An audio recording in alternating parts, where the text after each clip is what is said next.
What is going on, everybody? Another episode of 4x4 Camping and Adventures, and in today's episode, some surprising things about owning a Y62 Patrol. But before we get into the video, make sure you hit that like and subscribe as per usual. And in the comments below, I just want you to let me know where you want me to go for my next solo trip. And I'm actually going to do something a little bit different. I've got a brand new iPhone 14 Pro that is actually filming this whole thing right now. And I want to test out the capabilities of the camera that's in there. I've tested it out already with a few things, and it seems very powerful for what it is. And also show you guys that you can do it at home with just a camera that's in your pocket. So give me some comments down below on what you think or where I probably should go, and I'll make that happen. But let's get into the video. Now, I think we all sort of know that the Y62 Patrol has a 2007 E-Class Mercedes interior in it with this wood grain and multi-button dashboard.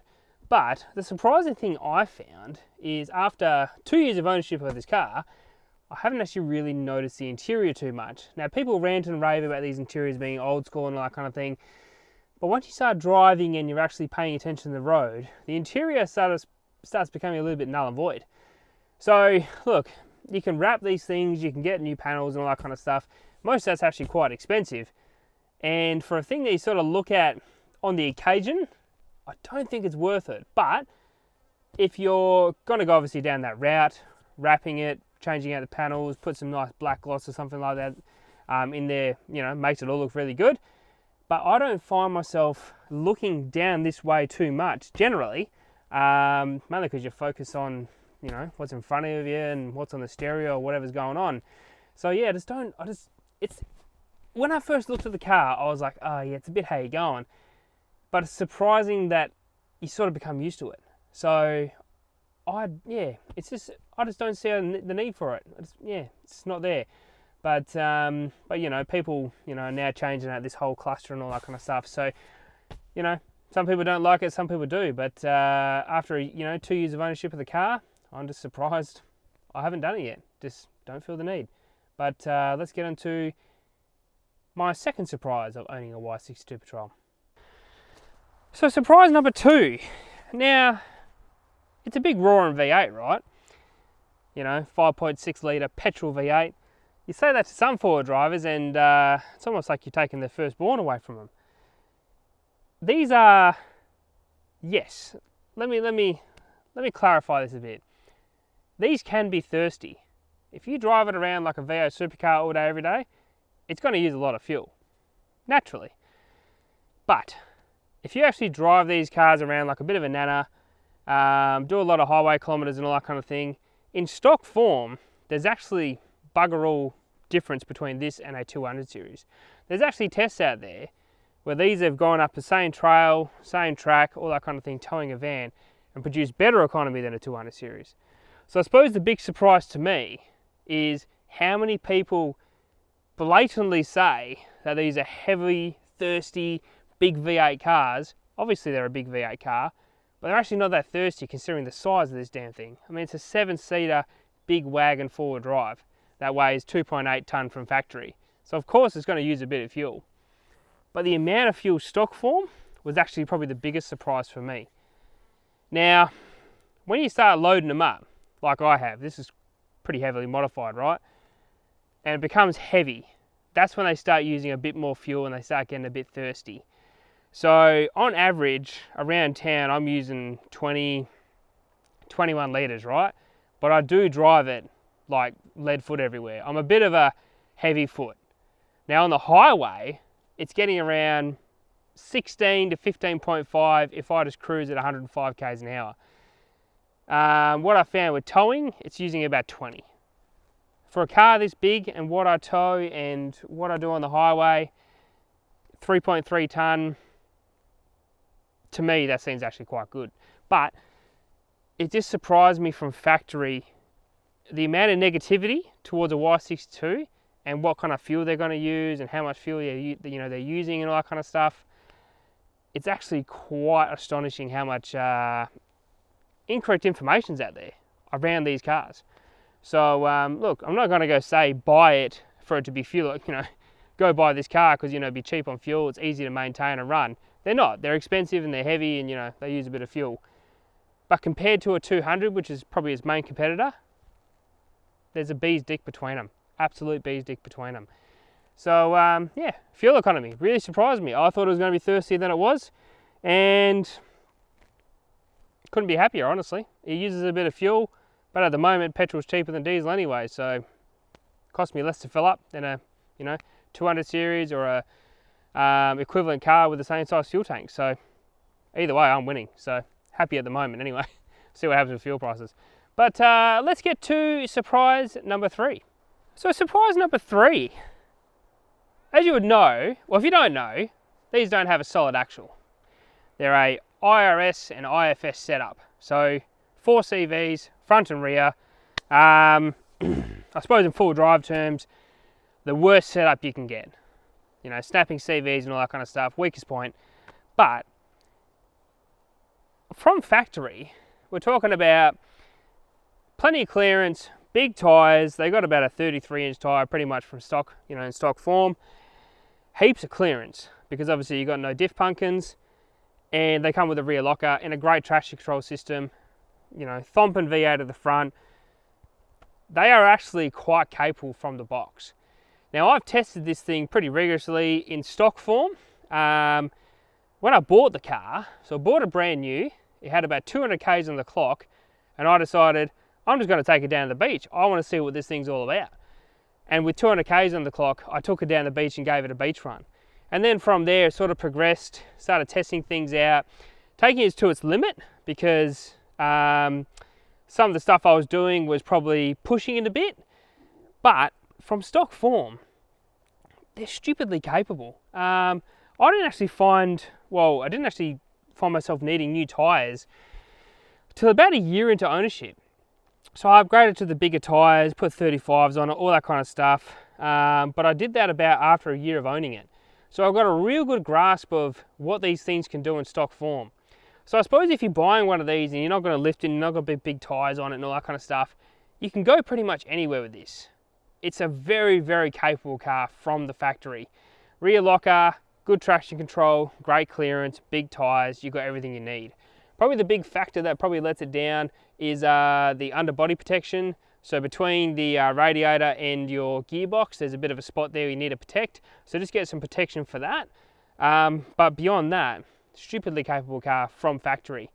And if you keep the weight off, they're fantastic on the beach. I mean, they're still fantastic on the beach, but obviously they're better on the beach and all that kind of stuff.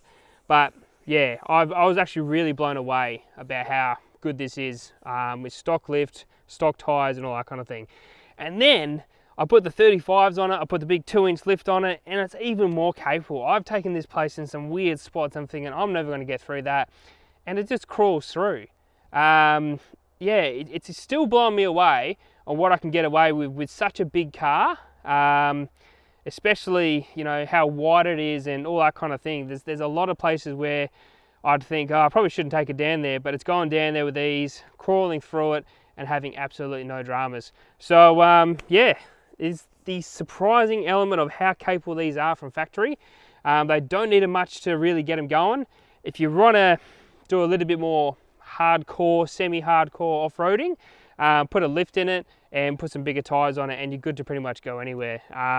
One thing I did do is get the rear locker override kit, which means you can put it on whenever you want, because from factory you can only put it in low range. And if you're just doing some high range beach driving, that kind of stuff, it's just nice to have the rear locker in and not have to worry about you know, using the traction control, that kind of thing. So you can just have the rear locker in, get heaps of grip. So that's one thing I'd recommend. 2-inch lift, 35-inch tyres, and you can pretty much go anywhere with these things. But let's jump on to the next one. So number 4, which is an interesting one, the amount of hate these things get online, which I don't quite understand. It's a Patrol, so generally half your market's going to be divided, the old Land Cruiser Patrol debate. But I think it's because it's got the IFS and the IRS and people are just, you know, hating on it for that. But, you know, you put up something about a Y62 Patrol and the first thing you get is, oh, they're, you know, got a crap drivetrain and, oh, you know, you're always going to be snapping CVs. Or even if I put up a video or something like that on social media, first thing I get is, oh, I bet you snap a lot of CVs. I've never snapped a CV in this car, by the way, but you just get that massive amount of hate. But it's an interesting one because, as I said before in the last surprise, they're so capable. And if you treat them right, drive them right, you're not going to snap all that kind of stuff. If you don't do stupid off-roading, or let's say if you don't do off-roading that's not really suited to this car, we're not talking like big, heavy off-road rock steps and that kind of thing where these things probably don't belong, you're not going to snap all that kind of stuff. Or, I suppose the other way of putting it, if you don't go put a supercharger on it and put the 1,000 newton meters through the drivetrain, you're not going to snap CVs either. So I suppose the big thing is this, I suppose the negativity around it. But that comes with any four-wheel drive. I mean, I owned a Triton, right? The amount of negativity I got off a Triton was insane. People just really don't like Tritons. And there's a select few people that do like Tritons, which are probably why the channel prospered so much. But, water off a duck's back for me. But it's just interesting to see how many people sort of go on the negativity train around a Y62 Patrol, and straight away it's, 200 is better because of X, Y, Z. And really, a 200's got 2 CVs in the front. And for what I've seen, they seem to throw more CVs than anything in this size range anyway. Especially if you watch some of the harder stuff that, like taking a 200 through some of the harder stuff, they throw passenger CVs like they're spaghetti. So it's just interesting to see that comparison. But look, if we're all the same, it'd be boring. We'd be driving around a 79 series, dual cab utes and making game changing builds. Pow!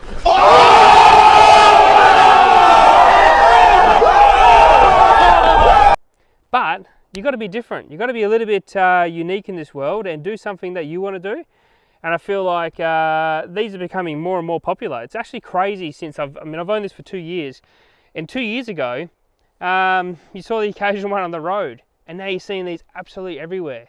Now, I'm not saying that's because they're becoming more popular because YouTubers are buying them, but I think they're becoming more popular because of the price difference. If you compare a stock one of these compared to a stock 200, or even a 300 right now, you can get around Australia on the difference in fuel a couple of times.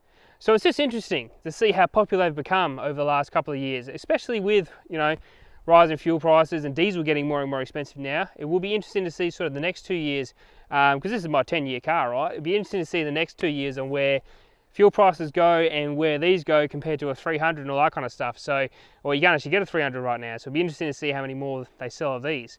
But look, that's my surprising revelations of owning a Y62 Patrol over the last 2 years. Would I still recommend this car? Bloody oath. They're awesome cars. Enough room for everybody. You've got a huge boot, great payload. You can put 35s on, stock lift. They are so bloody good. And if you're in the market for a big, big wagon, don't look past them. Get over the fact that it's a V8 and it's a petrol. Just move on from that. The 7-speed auto, absolutely smooth as silk, and the power delivery is fantastic. That is a bloody nice car to drive, and I'm so happy I've still got it. So another 8 years to go of owning this car, or maybe longer, who knows. But as always, that has been another episode of 4x4 Camping and Adventures. Thank you for watching. What I want you to do, if you're at this point of the video, is put a comment down below on something that you found when owning your car. So you might own a BT50, you might own a D-Max or something like that, but it's a bit of a revelation of what you have found out about owning your car. And I'll jump in the comments there and have a read. So as always, I might see you out there in the traction trails, and if I don't see you in the traction trails, I might see you in the next video. If I don't see you in the next video, I shall see you later. Have a great Sunday, and as always, see you later.